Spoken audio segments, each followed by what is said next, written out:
Indústria da Construção, SEBIC, e do Sindicato da Indústria da Construção Civil no Estado do Paraná, Sinduscom Paraná. E conta com a correalização do Serviço Social da Indústria, SESI, e apoio da OAB Paraná, ADEME Paraná e CICEPOT Paraná.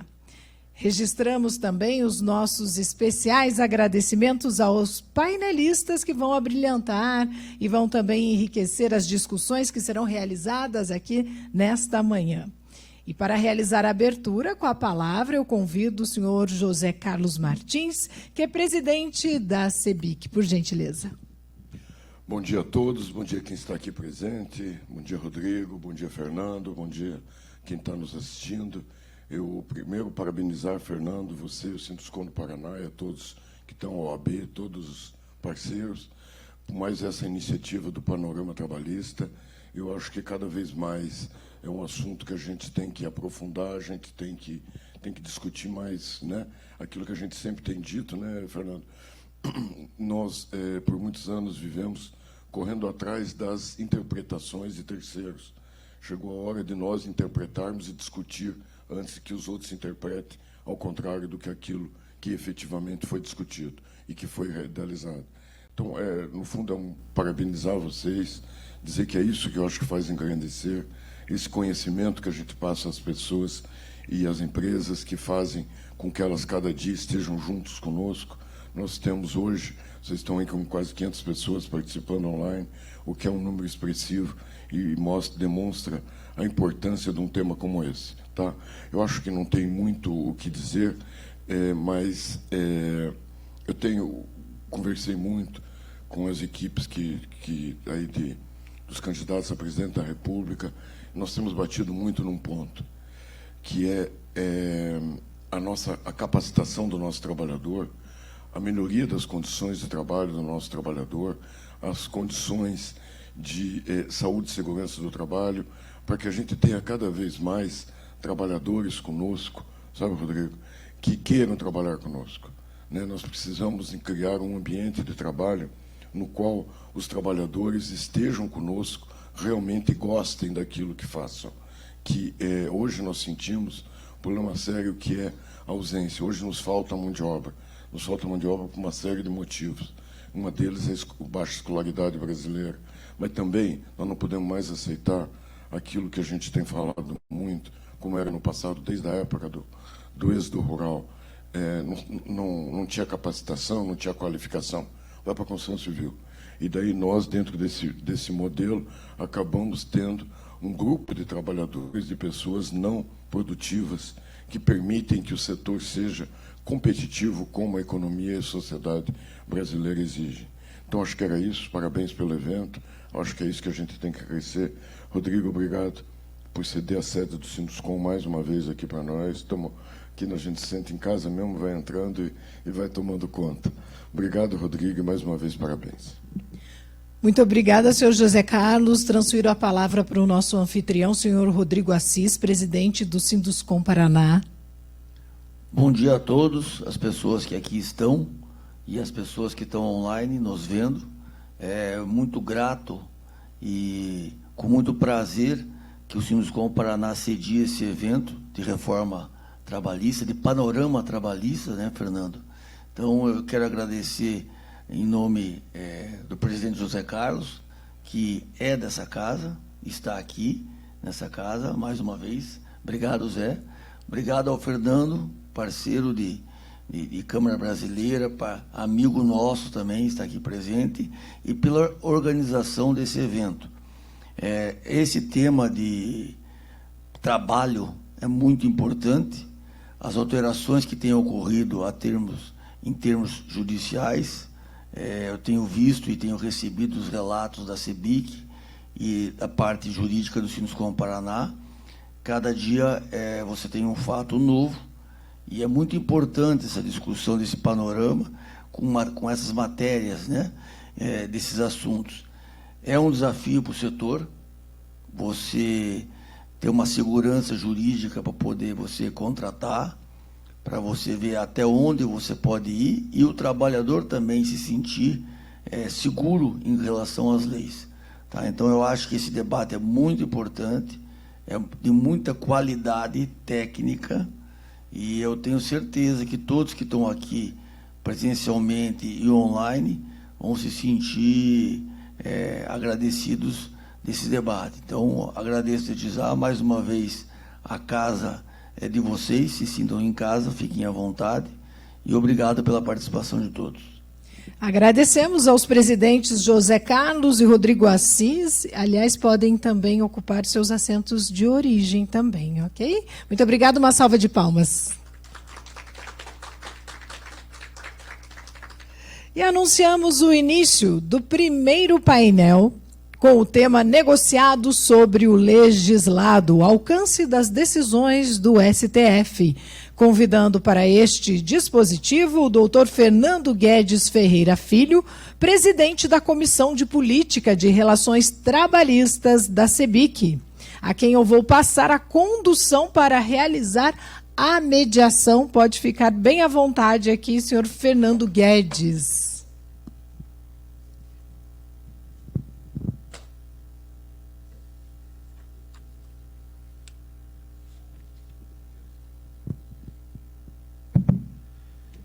Bom dia a todos, obrigado, Valquíria. Bom dia. É um prazer estar aqui no Sinoscom Paraná mais uma vez.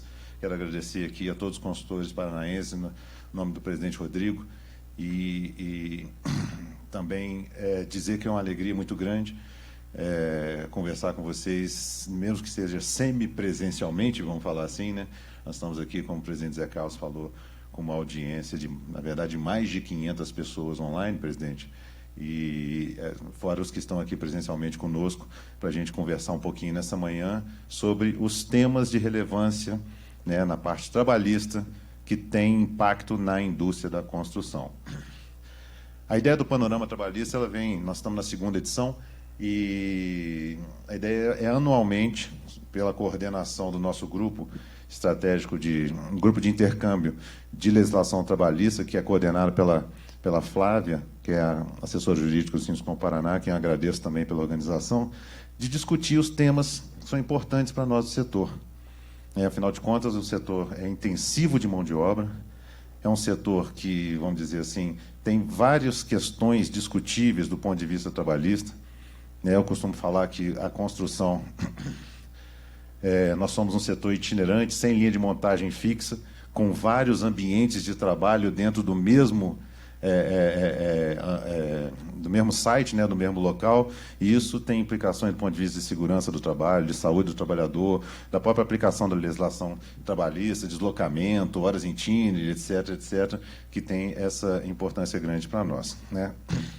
E nessa linha, então, mais uma vez agradecendo, sem maiores delongas, eu quero já iniciar o primeiro painel, né, em que nós falaremos sobre as decisões do STF recentes em matéria trabalhista sobre o negociado sobre o legislado, sobre a decisão do STF nesse sentido recente, quais são os impactos que tem para a indústria da construção, não só para a aplicação no dia a dia das empresas, mas também em relação aos próprios sindicatos, as negociações que são feitas, as convenções coletivas são firmadas, qual é o efeito disso, até onde nós podemos ir enquanto negociadores coletivos também para tratar desses assuntos.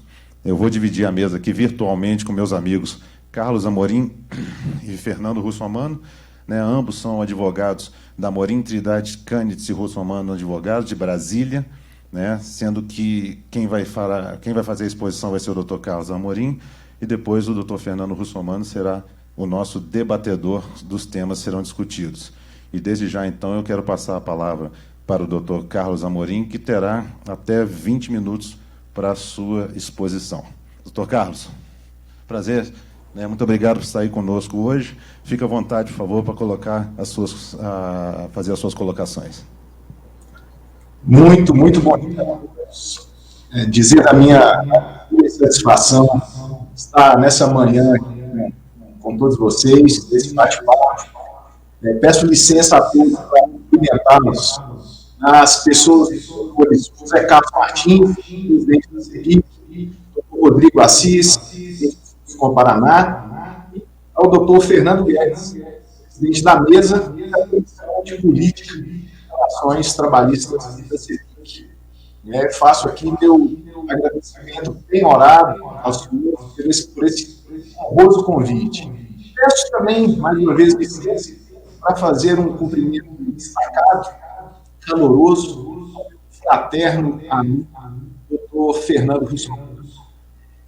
Muito bem, eu peço aqui o apoio para os slides, para começar aqui a falar um pouquinho sobre o tema que nos é confiado, né, que é o negociado sobre o legislado, o alcance das decisões do Supremo Tribunal Federal. Tema este foi objeto de bastante debate e discussão na Suprema Corte, né, no tema 1046, que teve o seu julgamento concluído no último dia 2 de junho do corrente ano. Então, eu já começo aqui, já inicio trazendo a tese jurídica fixada pela Suprema Corte para, a partir dali, podermos desenvolver aqui o nosso debate. E quero me colocar aqui, Fernando, desde já, não tanto quanto um expositor, mas muito mais como uma testemunha de quem participou dos debates, assistiu a todo o julgamento. Tive, inclusive, a oportunidade de realizar a sustentação oral por 3 amigos da Corte. Então, e considerando que o acórdão, né, do TST ainda não foi publicado, então eu pretendo aqui transmitir um pouco daquilo que ouvi e presenciei durante a sessão de julgamento. E os amigos, inclusive, terão a oportunidade de saber se eu menti muito ou pouco quando o acórdão for publicado. Mas, vamos lá. Qual a tese, né, fixada pela Suprema Corte?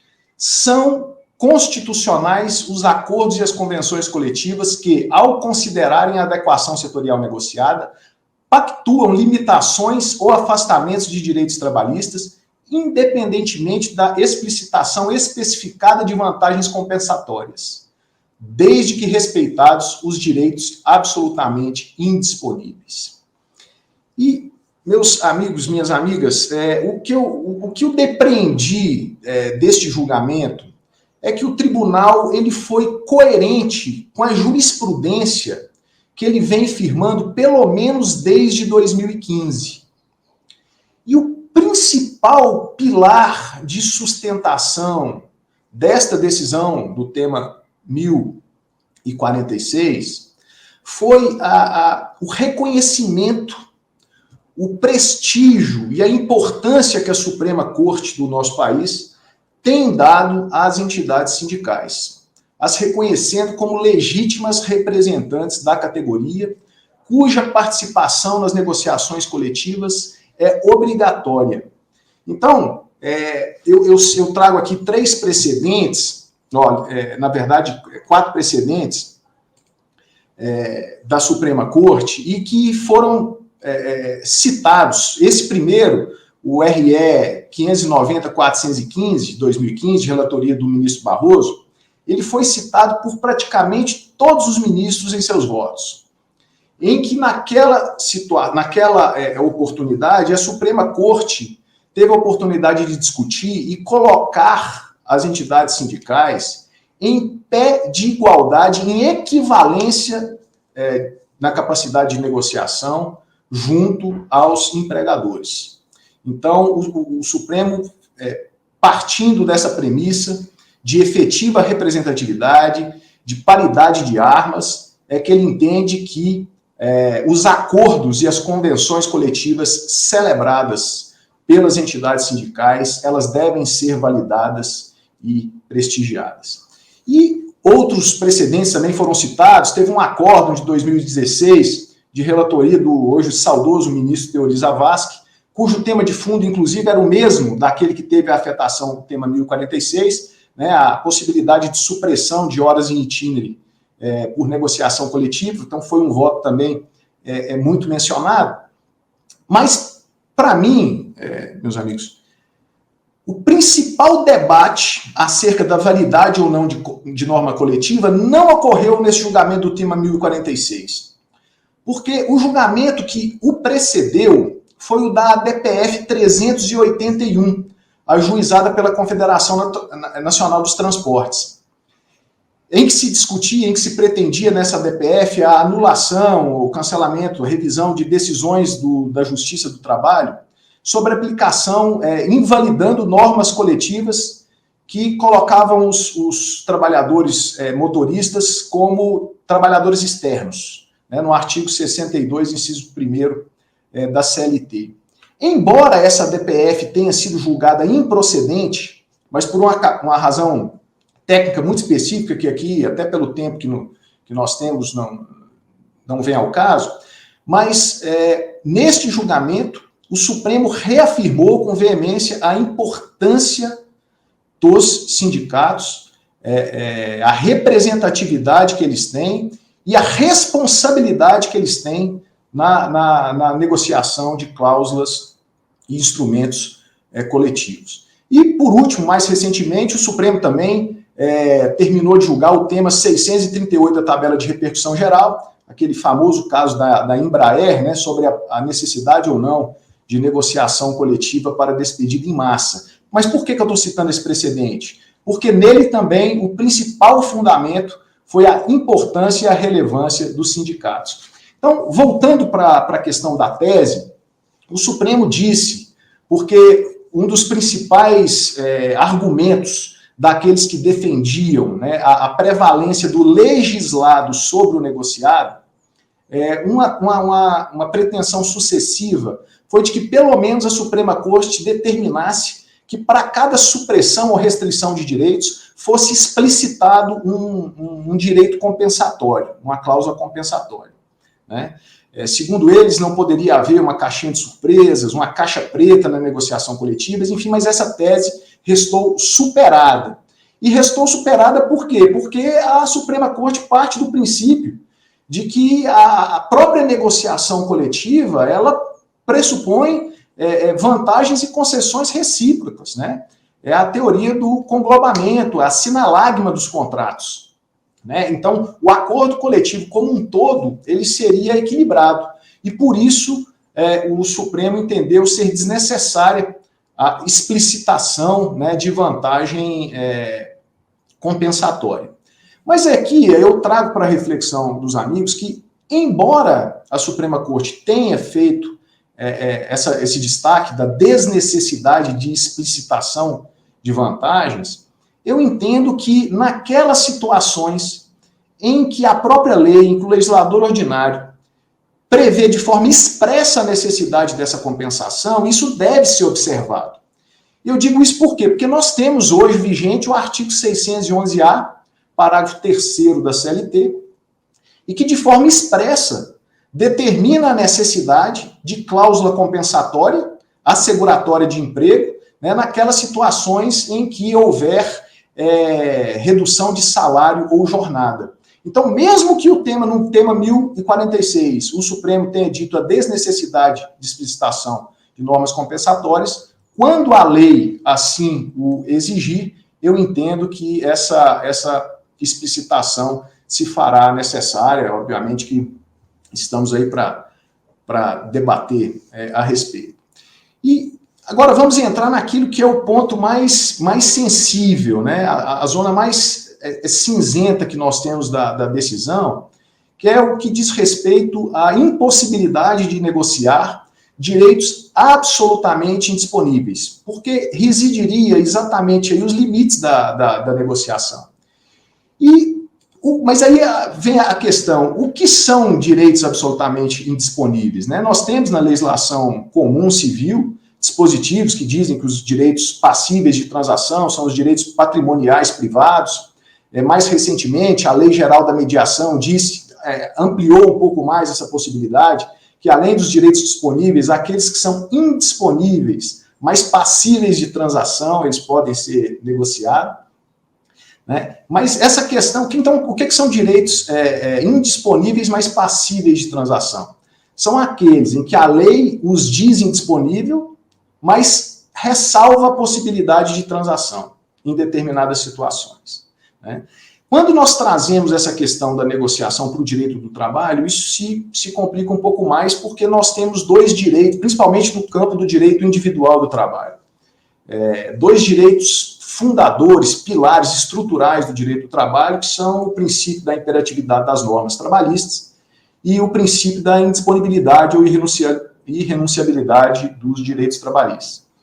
Mas esses princípios, eles não se aplicam para a esfera coletiva, né? Então, nós temos o princípio da adequação setorial negociada, exatamente porque os negociantes estão em pé de igualdade. O sindicato ele tem condição de se fazer representado, né, frente ao empregador. Então, o que seria, isso eu depreendi dos votos, né, do conjunto de votos dos ministros quanto do julgamento, e aí eu trago aqui a citação, até o doutrinador, doutor Romita, saudoso doutor Arion Sayão Romita, sobre o que seriam direitos absolutamente indisponíveis. Seriam aqueles direitos ligados à própria personalidade, à dignidade da pessoa humana, né?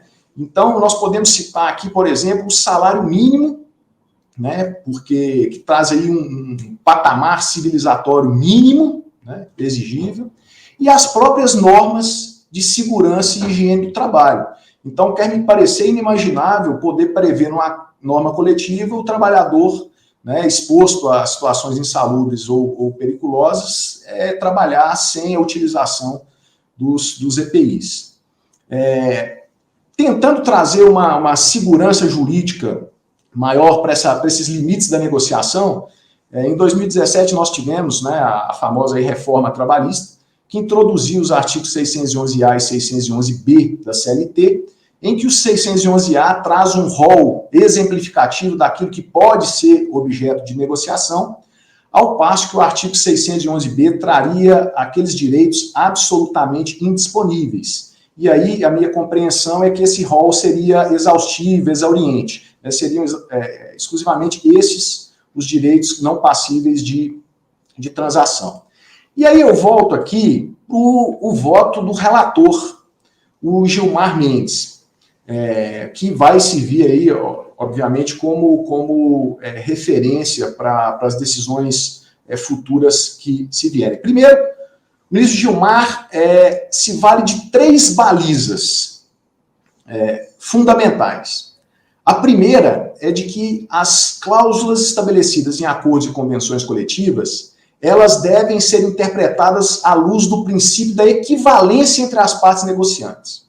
Não se pode aplicar aqueles aqueles princípios de direito individual do trabalho na interpretação de cláusulas coletivas. Um segundo princípio é aquele princípio do conglobamento, né, a teoria do conglobamento, né, que nós já dissemos aqui, pela própria sinalagma do contrato, que o contrato ele já pressupõe concessões recíprocas e que há nele um equilíbrio. E, por último, o respeito aos direitos absolutamente indisponíveis. E Sua Excelência cita, a título de exemplo, o que seriam esses direitos absolutamente indisponíveis. E, ao citá-los, quer me parecer que converge com aquilo que nós demonstramos há alguns instantes, o que diz respeito àqueles direitos ligados à personalidade, à dignidade do trabalhador, à segurança do trabalhador.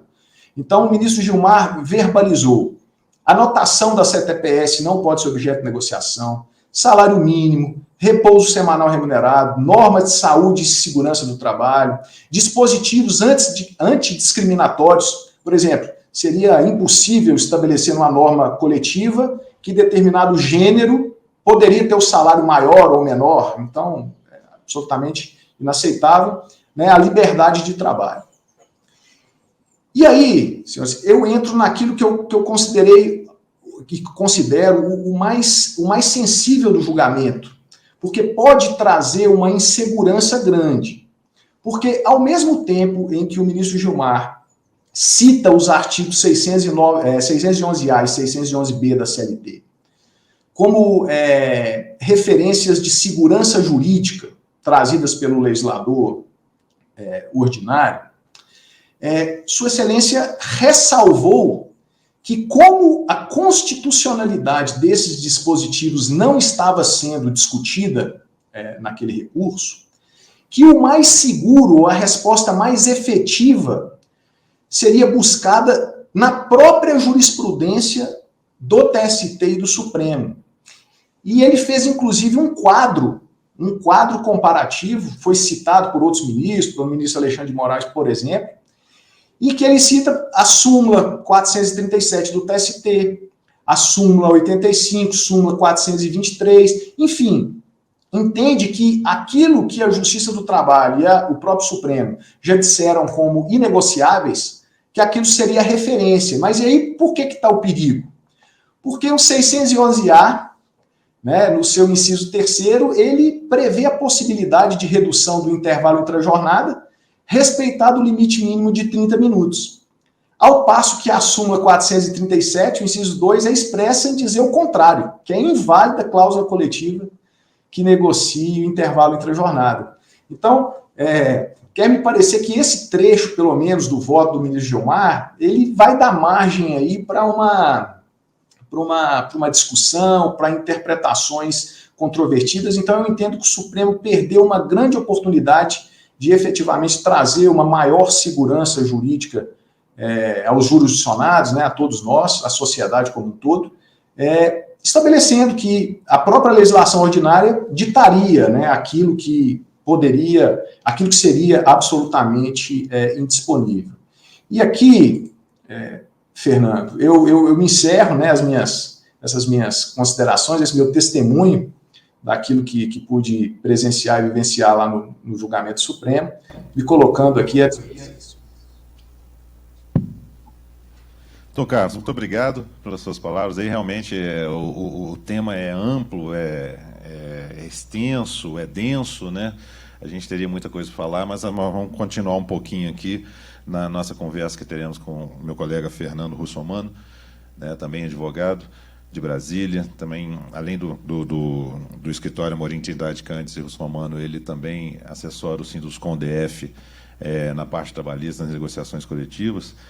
Né, Fernanda, nós temos aí, do ponto de vista da negociação em si, né, alguns desafios que a gente tem, inclusive visto, enxergando o Brasil afora, alguns sindicatos ou empresas, ou especialmente sindicatos trabalhadores, demandando algumas questões que a gente não sabe exatamente se a gente tem autoridade e a possibilidade de incluir, como cláusulas diferenciadas, alguns direitos não previstos em lei.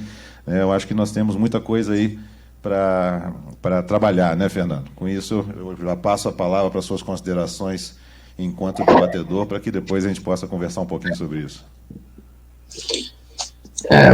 Bom dia, muito obrigado, Fernando. Eu quero aqui, primeiro, estão me ouvindo bem? Tem algum problema no som? Acredito que não, né?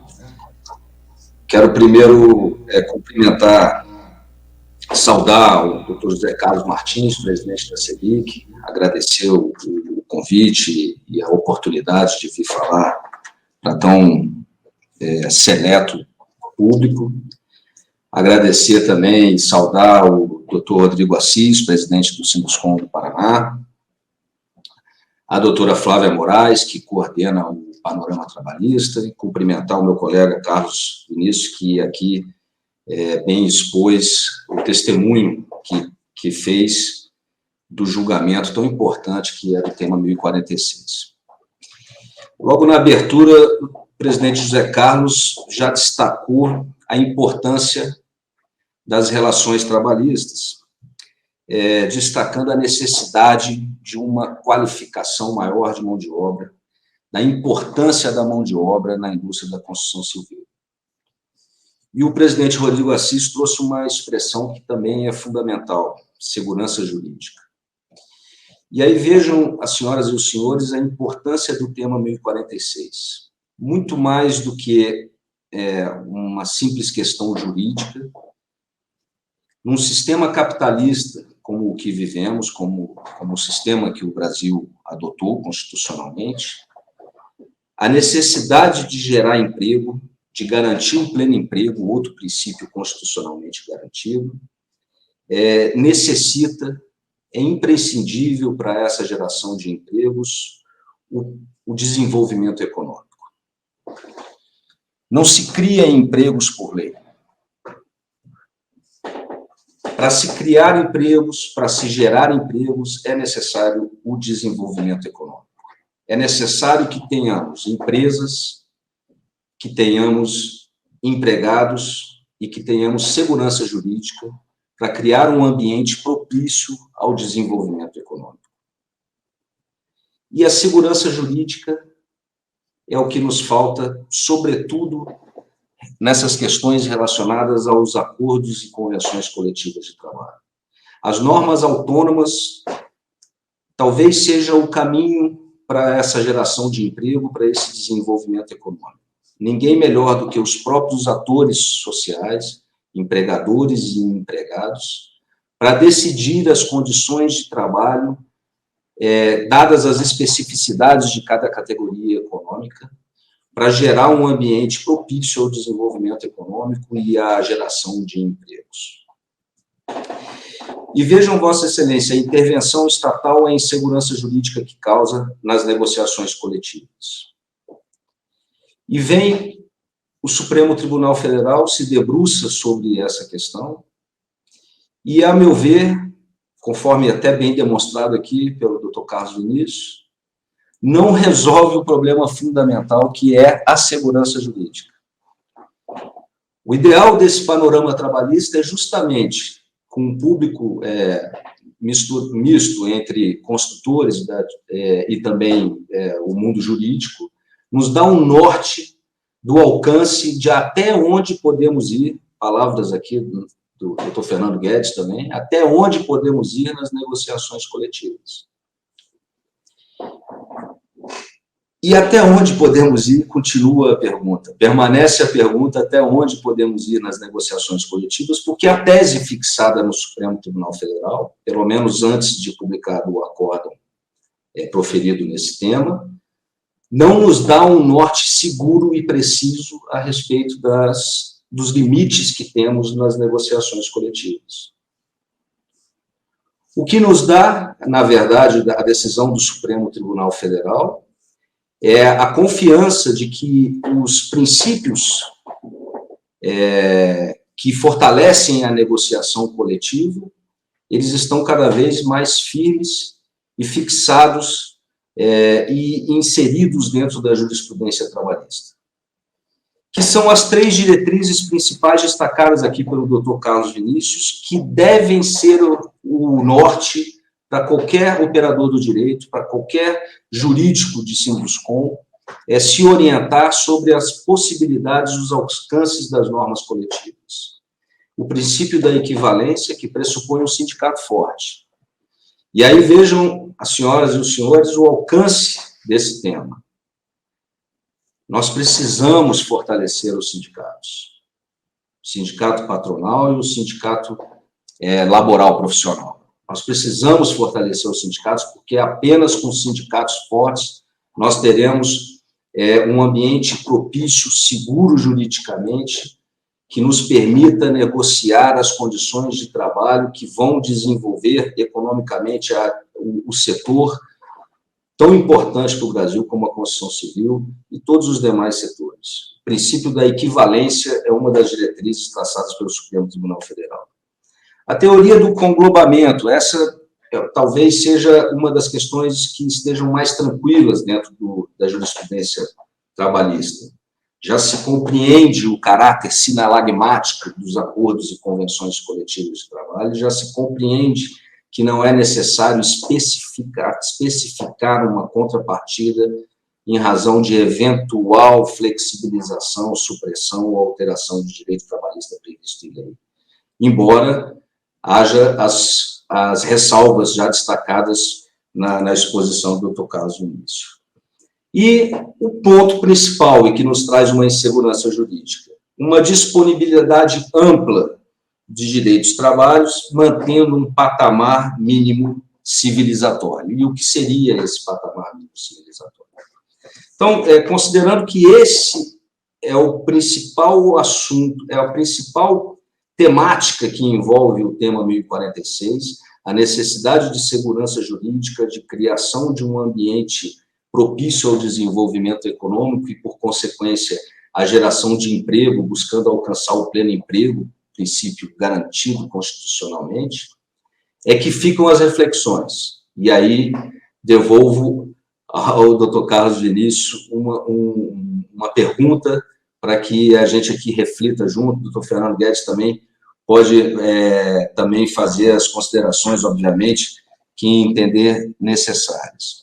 Além da jurisprudência do TST, que não nos é muito favorável em alguns aspectos, Dr. Carlos, o senhor acha que teria o artigo 611-B o norte fundamental para nos definir quais seriam aquelas matérias que são, de fato, impossíveis de constar em um acordo coletivo, de ser objeto de negociação?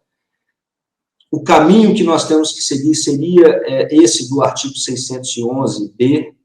E aí eu renovo, aumento a pergunta e a reflexão para um outro aspecto. O próprio artigo 611-B define como uma das matérias que não é possível negociar a possibilidade de as contribuições sindicais em sentido amplo e a possibilidade de um empregador descontar do salário dos seus trabalhadores essas contribuições, ainda que previstas em convenção coletiva e aprovadas por assembleia. E por que julgo importante esse tema?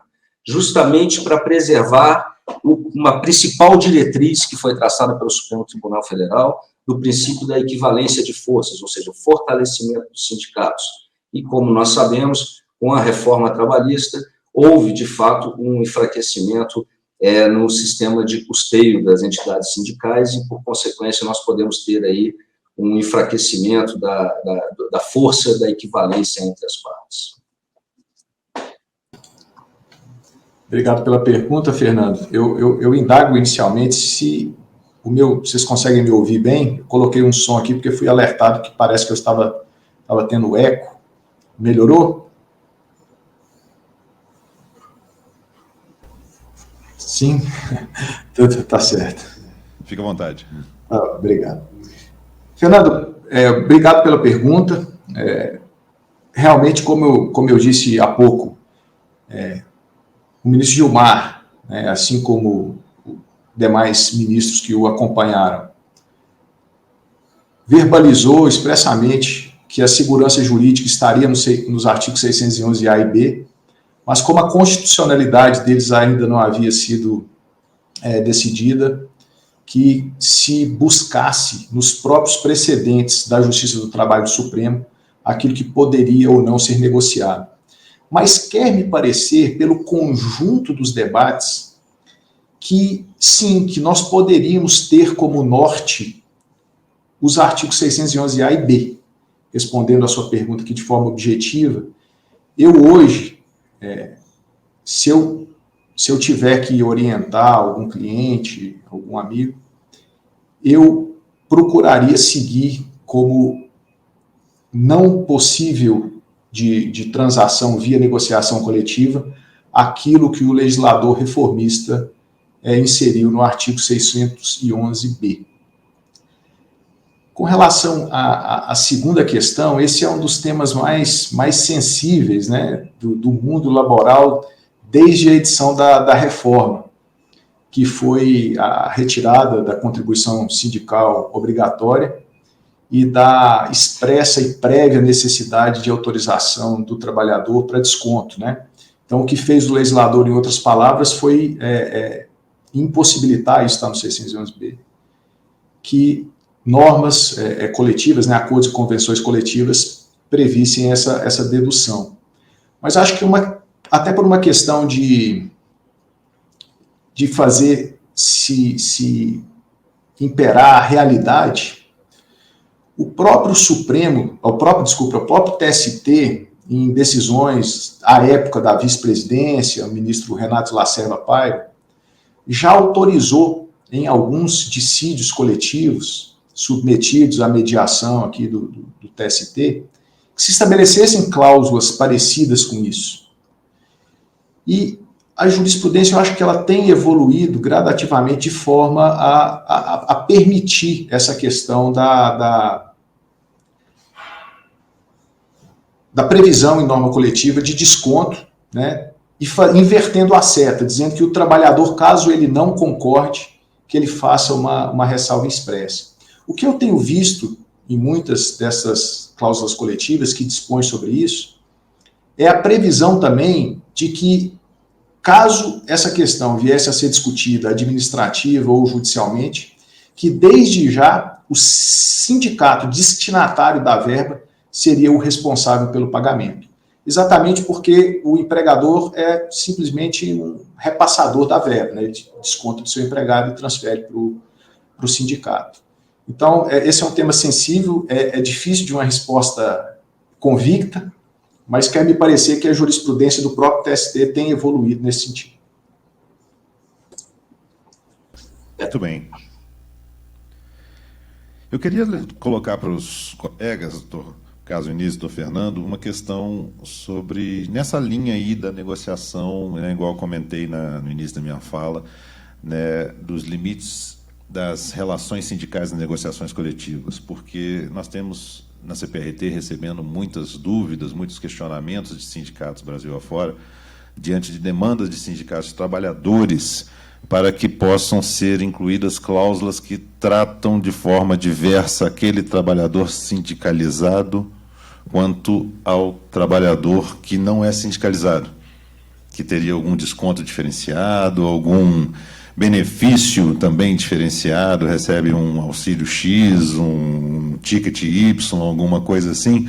E eu queria ver, doutor Caso Vinícius, doutor Fernando, qual a opinião de vocês a esse respeito, né, que eu confesso que eu vejo com muita reserva, com muita dificuldade esse tipo de discussão, mas é uma demanda cada vez mais forte dos sindicatos dos trabalhadores Brasil afora, que acaba por pressionar as negociações coletivas como um todo. Os próprios sindicatos patronais acabam tendo um impasse, chegam a impasses, travam as negociações por conta desse tipo de demanda. Doutor Carlos, queria saber a sua opinião primeiro, depois doutor Fernando. Tema também dos mais sensíveis, Fernando. Eu tive a oportunidade de estudar um pouquinho sobre ele na ocasião de um trabalho acadêmico, e isso tem sido realmente objeto de demanda, né, principalmente dos sindicatos profissionais, de poderem fazer essa distinção de forma a atrair trabalhadores a se sindicalizarem, né, a fortalecerem o sindicato, né, em compensação à retirada da contribuição sindical obrigatória. Mas, considerando a estrutura sindical brasileira, ainda prevista na Constituição Federal, que dispõe sobre a unicidade sindical, e que o sindicato é o legítimo representante de toda a categoria, a maioria da doutrina e as decisões judiciais que tive a oportunidade de examinar, elas não têm autorizado essa distinção. Então, acho que enquanto não vier aí uma reforma mais ampla no que diz respeito à unicidade sindical, essa discussão, essa pretensão, ela nunca vai deixar de existir, mas eu acho difícil dela ser implementada na prática. Doutor Fernando. Eu concordo com a avaliação do Caso Vinícius. Talvez um dos maiores problemas que nós tivemos com a reforma trabalhista tenha sido não ter havido antes uma reforma sindical. A reforma sindical se faria necessária, principalmente para possibilitar que essas alterações no custeio dos sindicatos, principalmente, não tivessem tanto impacto, né? E vejam, esse assunto volta ao assunto do fortalecimento dos sindicatos, né? O que aconteceu é que com a supressão da contribuição sindical, da obrigatoriedade da contribuição sindical, na verdade, né, com a revogação dessa obrigatoriedade, aquilo que era uma prerrogativa passou a ser um problema. O sindicato tem a prerrogativa de representar toda a categoria, seja econômica ou profissional. Isso é uma prerrogativa. E transformou-se num problema. Porque, a partir da ausência de obrigatoriedade da contribuição sindical, os sindicatos passaram a entender que devem trabalhar apenas para aqueles que o custeiam. Mas, atualmente, na minha visão, não é possível essa cláusula que distinga, que faça essa distinção, sobretudo diante dos princípios da liberdade sindical e da unicidade sindical. Um desafio muito grande entender qual é esse alcance, onde é que nós podemos chegar. Essa discussão aí, por exemplo, é muito interessante da diferenciação, né? Eu acho que isso aí, além de não coadunar com os princípios que foram colocados aqui, os 3 princípios da negociação, você ainda fere o princípio da isonomia, ou tratar de forma diferente os empregados na mesma condição dentro das empresas, quando você concede alguns benesses, algum benefício a um e só nega a outros, né? Mas tem outros temas que eu queria debater com vocês também, né? Nós temos um tempinho aqui ainda. Por exemplo, nós temos um tema que tradicionalmente de negociação coletiva, que é a fixação de programas de participação nos lucros e resultados. E a própria Lei 10.101, ela não permite expressamente que se negociem metas relativas, por exemplo, à segurança do trabalho, né, ou, dentre outras lá, que há um entendimento, tanto no processo legislativo quanto no entendimento jurisprudencial à época, de que itens que são digamos assim, que são decorrentes do próprio contrato de trabalho, assiduidade, por exemplo, é outro tema que é muito relevante, é muito discutido nos programas de PLR, e que isso é questionado do ponto de vista da validade das cláusulas que tratam isso dentro dos programas de PLR. Né? Então, mas depois da lei, depois da decisão, melhor dizendo, do tema 1046, muitos advogados, muitos juristas recomendam que os programas de PLR eles deixem de ser feitos por meio de comissões de negociação internas, aquele programa interno, justamente para que, né, abrangendo a possibilidade do negociado sobre o legislado, esse tipo de questionamento deixe de existir. Né? Uma vez que eu determino um programa de PLR por meio de acordo coletivo com o sindicato, em que eu coloque metas, por exemplo, de assiduidade integral dos trabalhadores para fins de recebimento da participação, né? Considerando o negociado sobre os dados, os limites que foram colocados pelo STF, tem gente que entende que isso seria possível, inclusive contrariando diretamente os dispositivos da lei da PLR e a própria jurisprudência do TST. Né? Doutor Carlos, doutor Fernando, o que vocês acham desse tipo de debate, desse tipo de colocação que tem sido feita? Porque isso muda a estratégia das empresas, especialmente. Muitas empresas usam hoje as comissões internas, as comissões de negociação dos trabalhadores para fixar os seus programas. Né? Então, fazer o acordo coletivo, nesse caso, negociar o acordo coletivo, traria mais segurança jurídica para esses programas de PLR? Acho que essa que é a pergunta. O que vocês acham, doutor Carlos? Qual que é a sua opinião nesse sentido? Fernando, eu acho que,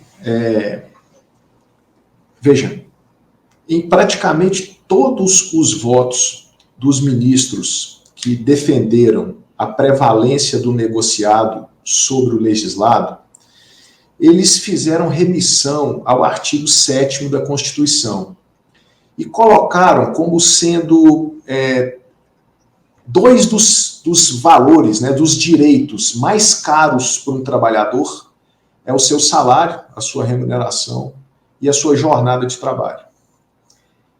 E estes dois direitos, eles são passíveis de flexibilização segundo o próprio texto constitucional.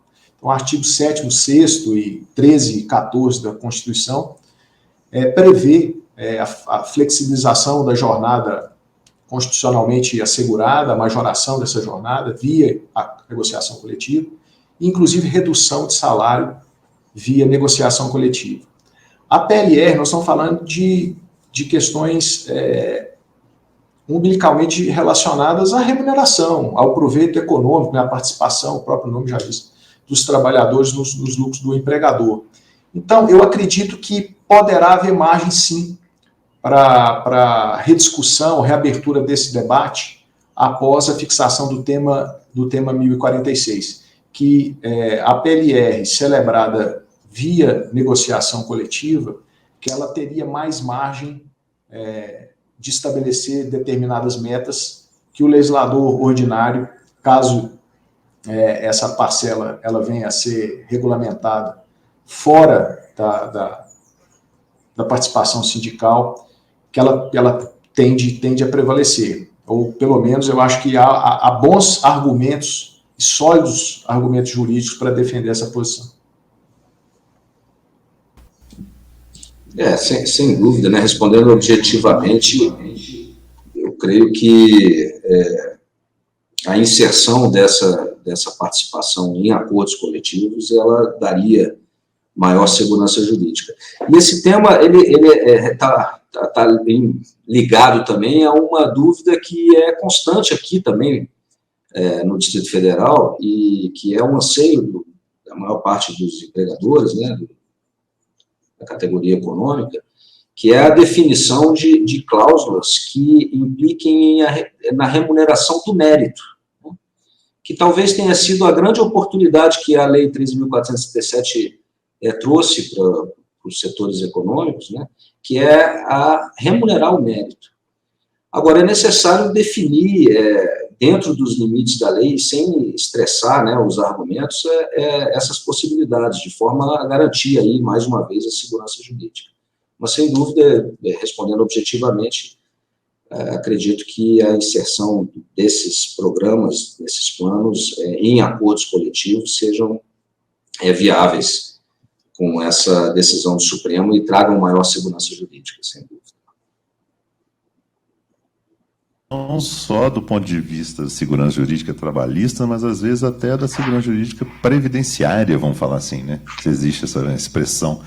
Afinal de contas, hoje que eu acho que o maior desafio dos programas de remuneração variável, nós vamos falar aqui no outro painel mais à frente sobre isso, né, é justamente a incidência dos encargos quanto a essas parcelas, né?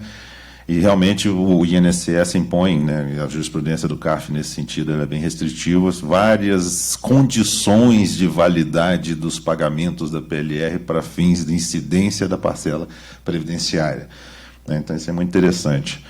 Mas nós estamos aqui caminhando para o nosso encerramento. Eu queria só trazer mais um último debate para ouvir a opinião do Dr. Carlos, do Dr. Fernando, que é outra demanda que nós temos muito aí nas negociações coletivas da nossa CPRT, que a gente tem aí, e eu sei que o Supremo, né, Dr. Carlos, mesmo que opter dictum de forma en passant, falou sobre esse assunto, que é a negociação de itens relativos, por exemplo, ao cumprimento de cotas, né, tanto de cotas de aprendizagem, quanto, né, que também será objeto de uma conversa nossa aqui mais tarde, quanto das cotas de pessoas com deficiência, né, de flexibilização do cumprimento dessas cotas, da fixação da base de cálculo e outras coisas. Né? Tocar, eu sei que você assistiu o julgamento, né, acompanhou de perto lá, viu que houve, em algum momento, foi colocado isso, salvo engano, pelo ministro Toffoli, pelo ministro Alexandre, alguma coisa nesse sentido. Né, mas é uma dúvida que a gente tem aí, né, recorrente. O que você viu lá, o que você ouviu em relação a esse sentido aí? De fato, doutor Fernando, embora o Supremo estivesse julgando um recurso extraordinário, discutindo especificamente um tema de horas in itinere, a partir do momento que ele deu repercussão geral, essa tese seria ampla, aberta, né, e abrangeria, como de fato abrange, outros direitos trabalhistas. Mas logo no início da sessão, atendendo a um pedido do ministro André Mendonça, o relator chamou uma questão de ordem, suscitou uma questão de ordem, para afastar a afetação destas questões relacionadas a cotas, né, de deficiente, ou seja, aqueles direitos de minorias da discussão.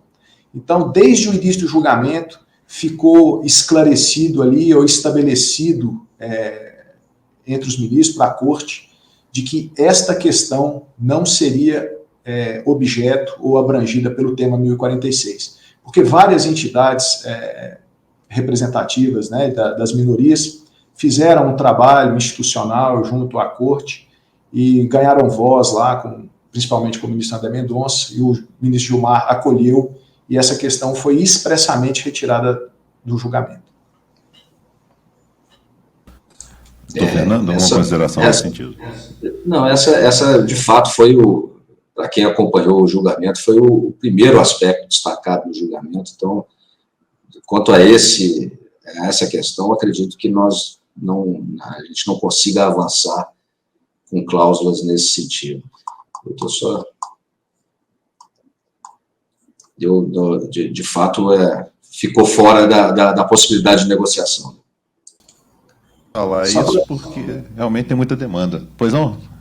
Não, só para fazer um adendo até atrasado em relação à nossa discussão anterior sobre a questão da PLR, eu acho que ganha ainda mais força essa questão da possibilidade de discussões das questões na negociação coletiva, que o artigo 611-A traz expressamente, né, o PLR como um dos direitos possíveis de transação via negociação coletiva, ainda que contrários à lei.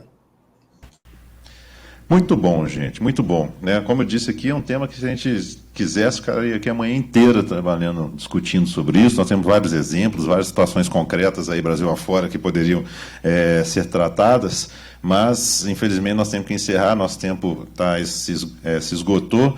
Quero agradecer bastante ao Dr. Carlos Amorim por estar aqui conosco. Muito obrigado, Dr. Carlos. A casa é sua, fique à vontade. Nos próximos eventos que nós tivermos, contaremos com sua participação, sua presença, para brilhantar aqui o nosso debate.